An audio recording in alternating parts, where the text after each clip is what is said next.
that may be, I'm curious to see, but Zushin is still walking on the table so far. There goes that Hilda ban out. We saw some great rotations from Cram on that in game number 1. I mean, so far he's been getting it time and time again. It's bound to get banned. How long has it been, by the way? Too many times. Too many times. Every series he gets to at least play it at least one time, and most teams are pretty adamant on not letting Hilda go through at all. But now that we see the Jushin, these are the expected bans coming up from the side of SRG. The only adaptation we've seen from NIP Flash is going to be in that Hilda. We're going to see what the next follow-up ban is supposed to look like.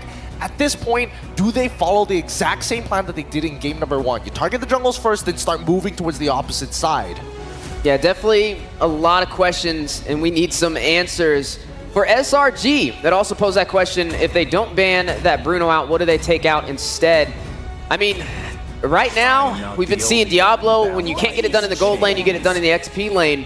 Also, maybe limiting something from his toolbox could be a wise decision. Speaking of toolboxes, though, the Phoveus ban on the blue side to finalize the first half for NIP Flash. Now, the second pick, they have a strategy here. You know that both the Bruno as well as Suyo is going to be a hot pick. Choose either one, or the second strategy is have a throwaway ban so that if NIP Flash picks up the Bruno, per se, they can have the Suyo +1. So that is a strategy. We do have to see if Coach Arcadia and Coach Ozoravecki wants to take that risk. I suppose, but at the same time, Cho hasn't been touched, Matilda hasn't been touched, both of which, I would say, even in the previous game, yes, they locked in their supports pretty early on. They showed their hand pretty handedly. No mind tricks there. They're going to get rid of the Matilda this time round. And now first picks, I would only assume that NIP Flash are considering both of those options, right? It's pick your poison, like you mentioned, but I do think that at least from the side of SRG, now that they have shown off that they can play the Guinevere, it's going to make Curtisi a little bit more hesitant in picking up that Farsa. We might even see a Loyi down the line. Yeah, so NIP Flash should be picking up the Bruno here, which now we're going to see if Coach Arcadia indeed has a plan to go up against it. For the side of SRG, though, maybe going in for the Hylos, maybe the Suyo Cho, but I think they need to get one of their side laners comfortable, right? They need to either get Diablo, or not Diablo, they need to either get one of the side laners, either Innocent or Cram, something they're comfortable on, especially going up against some heavy hitters. What? There goes that Hylos, though. Suyo Bruno? Oh, this is a Suyo Bruno, right? I mean, I would expect this to be a Suyo Bruno. However, NIP Flash has been finding a lot of success in the high loss with or without the Bruno, and I wouldn't be too surprised if they decide to go for like a high loss Bruno, Ling plus Farsa style composition where they can actually push in and out consistently. Yeah, the Ling is actually quite a good shout there, Gideon, because that is what they used before to shut down the Bruno, but it's Innocent, though. That's the only caveat here. It's Innocent, though. I mean, Detective tried to find this man guilty, couldn't even do that, so I would only imagine that NIP Flash have a tighter formation to play around it, but as expected, interesting. They're letting go of that Bruno. Yeah, but now they add the element of surprise on their side with this Lu Yi, which was banned out in the previous match, and then alongside the powerhouse Joy. Now, there still is some options on the table to stop this Joy from being as effective, right? First of all, the Fredrin is still available for grabs, can definitely stop it in its tracks, and could be a wise pickup. You could also get the Valentina here to technically have the diversion play as well. I suppose. But even so... Yeah, I'm lost here, Gideon. No, they gotta, I mean, stick to their guns, right? NIP Flash, and especially Singapore, as a region, very macro-heavy, and more importantly, if it's not broke, don't fix it, right? They've got the high loss, they can pair it up with the Bruno. That in itself is already very dangerous to deal with. I think that even picking up the Suyo would make a lot of sense as well. Yeah. Oh, play standard. That's a really good standard opening. I'm surprised they got away with this. Yeah, so I'm really looking at this, and if the Cho doesn't get picked up here, Cho will be banned out a little bit later. Same can be said about Innocent's pick. Because unless they have something very special to go up against Bruno, besides the Granger, besides the Beatrix. I feel like they're going to go back into Granger. I'm not gonna lie. Or Moskov, you know. Innocent did get that play with the Moskov. Also true. Also true. Honestly, when it comes down to like figuring out what Innocent's pick is going to be, doesn't really matter as long as he has a good time in his lane. He usually is able to pop off later down the line. There we go. That's the Granger, and now we head on into the second phase. I'm expecting take bans coming up from the side of NIP Flash, maybe, or they could be looking. Oh, sorry, from the side of SRG, but they could still pivot. Yeah, there are some roamers available. I mean, the TIG is definitely still on the Jawhead. table. Jawhead. We've seen how effective that could be as well with the isolation plays with the lethal injector. Sometimes throwing the wrong teammate. Yeah. Don't remind me. Are we gonna go for two here? No, I feel like if I go on TikTok, there'll be a compilation of it. I already see some of it on Facebook. I don't doubt the TikTokers, but yeah, like I feel like JBL has been using a lot of pickoff heroes. The Jawhead, the Cho, they're banning out the Farsa, so targeting Cortese, but then Cortese's like, hey, Martis, baby. Yeah, it'll be interesting to see. But now we look behind the IGN, specifically from Hades, who chose his IGN because he loves Greek mythology and always plays the carry role. Does he mean Hades he's a carry? Or, like, which one? Which one? Is it the Greek mythology or, like, which one? He's got to pick one or the other. He's carrying the underworld, apparently. Now that's funny. That is kind of funny. That's like throwing shade to your team. It's ironic. I'm carrying the underworld. I mean, they are the southernmost state. They used to be the southernmost state. Anyways, coming into the second half of this, we are seeing the glue getting banned out here. So it looks like NP Flash on blue side have a completely separate take on this. Just quick one. Cram, CC. One of his best heroes before. It would be very effective to pull out the CC here as well, especially going up against a Hylos if that is going to be in the XP lane for Diablo, which would be what we saw in the previous game as well. So looking at the draft so far, when it comes to SRG, they've got the element of surprise. You have the Lu Yi, so that is something NIP Flash is going to have to watch out for. But there's also that Joy, and right now I'm not really seeing too much to stop the Joy from rushing into the back line. So maybe as we finalize this draft for the side of NIP Flash, they go for something that can kind of stop it a little bit better in its tracks. Interesting. They get rid of the Tigreal as expected here. Does that mean that they're... I feel like SRG want to take this Cho away from JPL, which doesn't give him many options after that. With Matilda also gone, I mean, JPL could look to play Guinevere himself, but again, his targets are pretty difficult, and most can actually just walk away with Purify. Yeah, I agree. Right now, NP Flash, so far, 3 bans towards the EXP, 1 ban into the jungle. So do they make sure this final ban is going to the EXP? Because there's no way you ban on something like a Guinevere. But no, they ban on the Cho. So they make sure that Humes doesn't get that Cho. And we'll see what else Humes have. Maybe he'll pick up the Gwyn again. Maybe he has something else for the Bruno. Do we see a Gatot maybe coming through here for the side of SRG? I mean, it's good to be able to get to the back line. It still technically can be flexed because we're not seeing the XP or the roam showcased so far for the side of SRG. I mean, for certain, about like 90% positive we're going to be seeing this Hylos go over to Diablo. But they can still throw another element of surprise in the mix as well. They could still go for sustainability in the mid lane. I mean, technically they could pull out something like a Faramis, but you are going against the Lu Yi, so I guess if you do group up together, it could be a little bit of a problem. I agree with that. I think, you know, the flex pick in the support roam area is definitely going to be useful. They're going to go straight into the Gwen. I'm trying to think. Historically, I haven't seen Cram ever play the Guinevere. It was especially in his time during MPL MOY. It still technically could be the flex, but it doesn't work that well nowadays in the EXP, especially when you're up against these thick boys who generally just don't care and focus purely on pushing the waves. I prefer CC still. I agree. I think we can still see the CC here, though. I mean, it would be a good read up against Diablo in the XP lane.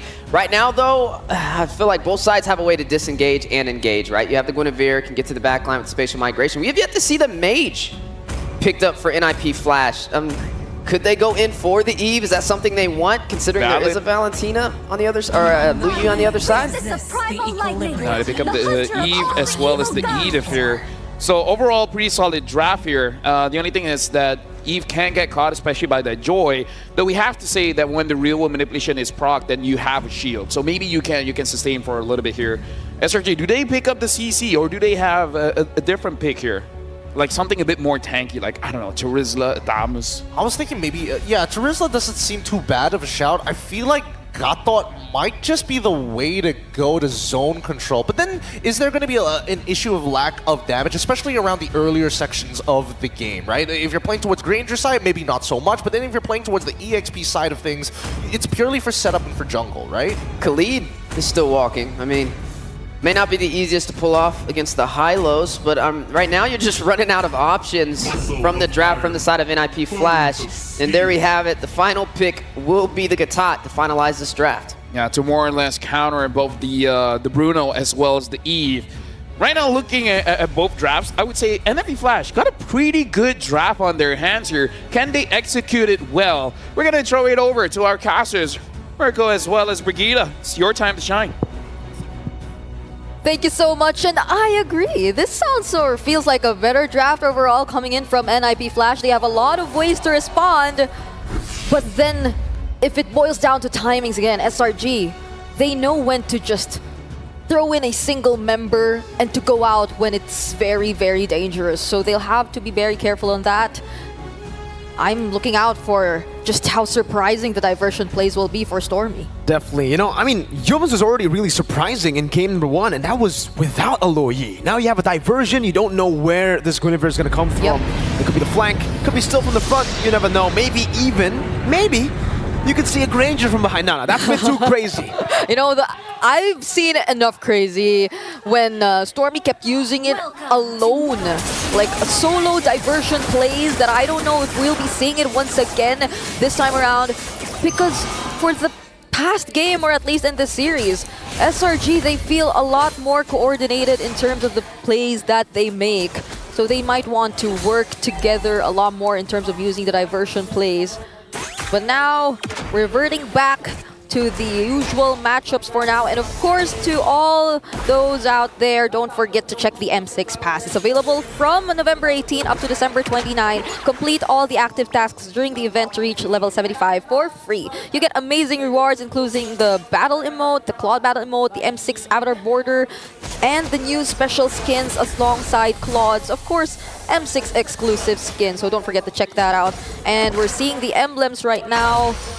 A lot of damage for Vanix. It seems like they really want to focus on the carry aspect here of the Bruno. The Master Assassin, this is what we are used to seeing. That's why when I saw Innocent go for the Tenacity, you could definitely see just how much respect he had for the damage of NIP Flash in game number 1. But here, onward over to Cram. He's handling himself in the lane so well, and you can see full movement speed for Cram, agility, and the Wilderness Blessing as the choice of emblem. He knows all he needs to do is shove in and then rotate. Yeah, I mean, the EXP late matchup, right? It's something we've been looking at even since the previous game. Just how confident Cram seems to be playing, even at times just sacrificing the waves, rotating all the way down to the bottom lane, which I'm not entirely sure if we'll be seeing this time. But considering that he has invested so much in terms of mobility, I don't think that's too far of a reach. We might see it happen again anytime soon. But for now, of course, we'll be setting our eyes on the first turtle between SRG and NIP Flash.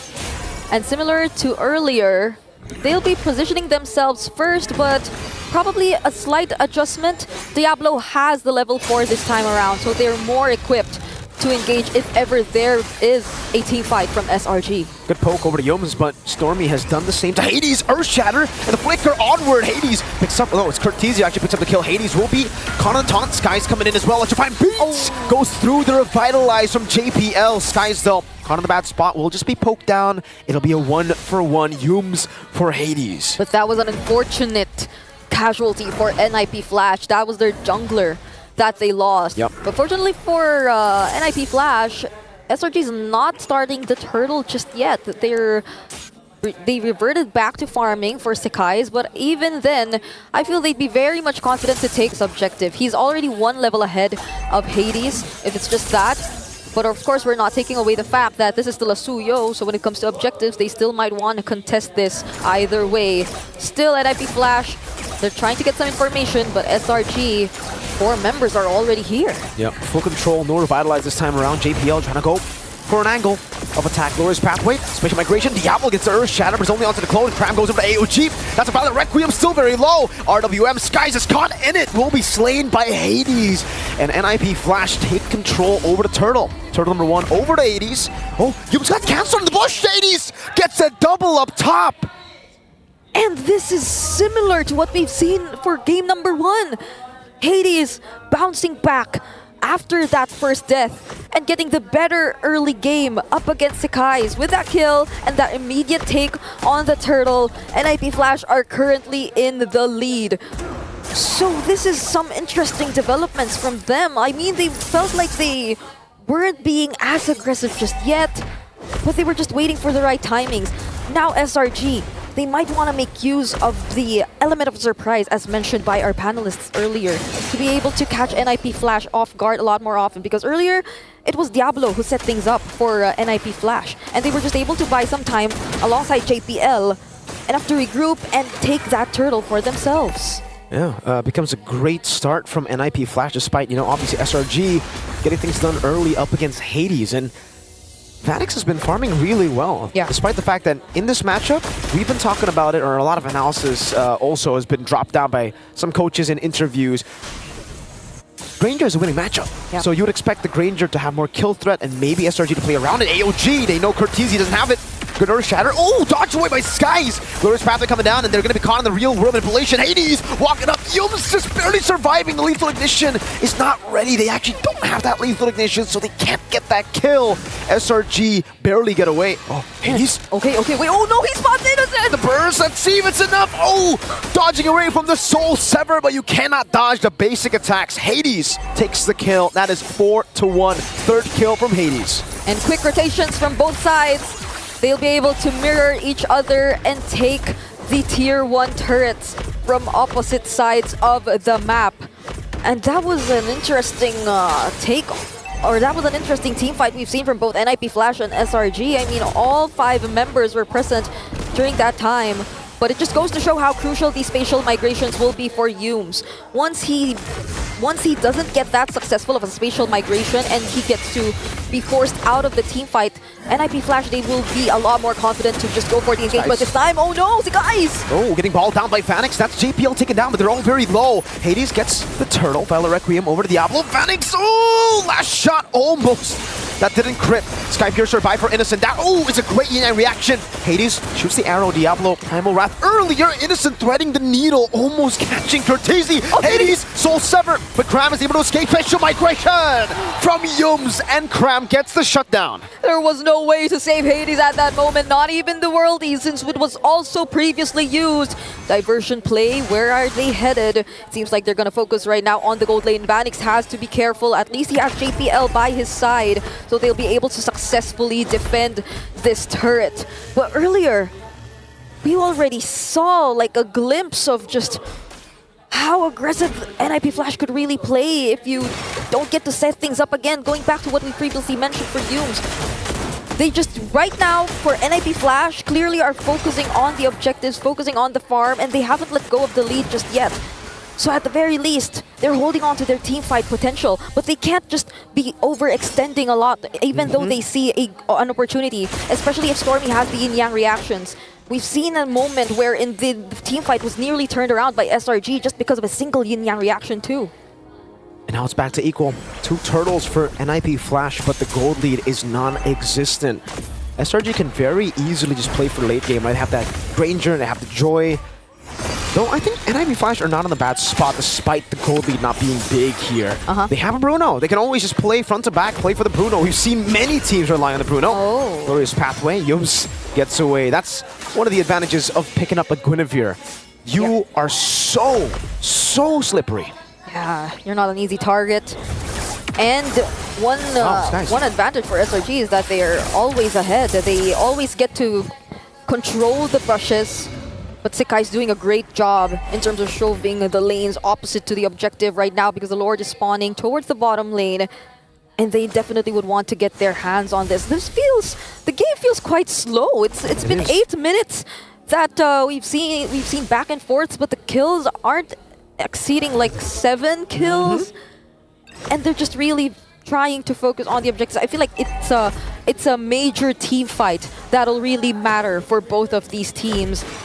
And at least for NIP Flash, they're just really deciding to group up together. But I think that's one advantage, or that's one disadvantage. Well, speaking with group up, wait! Great Earth Shatter, Yums assassinated by Hades. Great engagement from Diablo. There's going to be 2 ultimates used up already. Diversion into the back. Cortese waiting on it. Skies actually takes it. We ball down, great taunt over. Vanix caught in the bad spot, pops into Purify. Now the AOG not connecting the stun over from Hades. Innocent gets Diablo. JPL's very low, Skies trying to go into the team fight. Oh, Vanix cannot get in range. Hades walking up, Innocent very low, still catting away. The Rhapsody, oh! Hades with a shot, Innocent low. Living with a sliver of HP. Lord in the sights of NIP Flash. The timings didn't feel as synced for SRG. It felt like a reactive response to how NIP Flash set up the team fight, but Hades, he still gets the Lord. That was close though for Yumes with a spatial migration. That was a pixel away from Hades getting picked off. Oh man, they're playing with pixels at this point, man. 264 gold lead, by the way. That was a winning fight for NIP Flash, and the gold lead is still non-existent. SRG are actually farming really well. Yeah. Right now we're seeing that, at least for the gold laners, they're very close in terms of gold, but it does feel like Innocent hasn't had his hands on the right targets.